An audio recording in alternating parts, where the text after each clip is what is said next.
ami. Pas trop près, monsieur le ministre.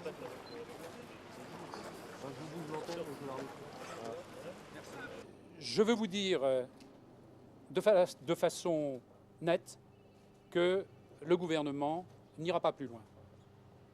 Il n'y aura pas d'autres négociations.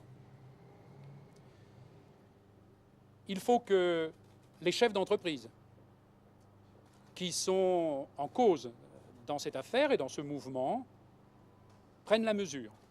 S'ils voulaient poursuivre le blocage des sites pétroliers dans lesquels ils sont engagés, des coûts qu'ils porteraient à leurs propres entreprises, dont ils disent qu'elles connaissent des difficultés.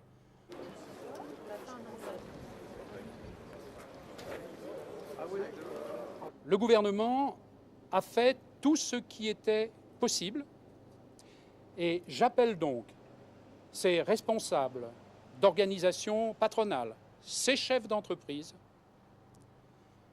à la responsabilité, c'est-à-dire à la levée des barrages, à la reprise d'activité, en le faisant sur la base de l'appréciation positive qu'ils ont portée cette nuit même sur les propositions majeures qui leur étaient faites.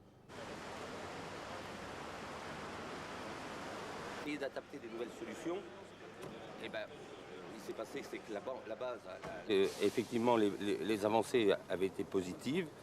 Aujourd'hui, c'est vrai, on bloque parce qu'elles paraissent insuffisantes. Bon, moi, comme je vous le disais là, je vais retourner à mon bureau, prendre contact avec mes responsables régionaux et savoir un petit peu comment on peut maintenant représenter et formuler les choses différemment. Voilà.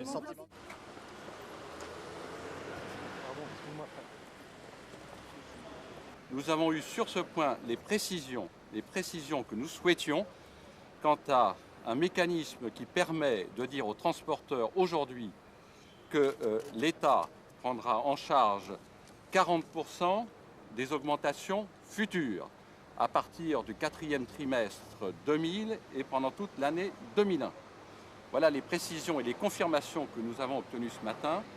Et pour ces deux raisons, nous avons décidé de signer cet accord qui nous semble un bon accord, un accord important, même si naturellement, comme dans toute négociation, ça ne correspond pas à la totalité des demandes qui étaient exprimées.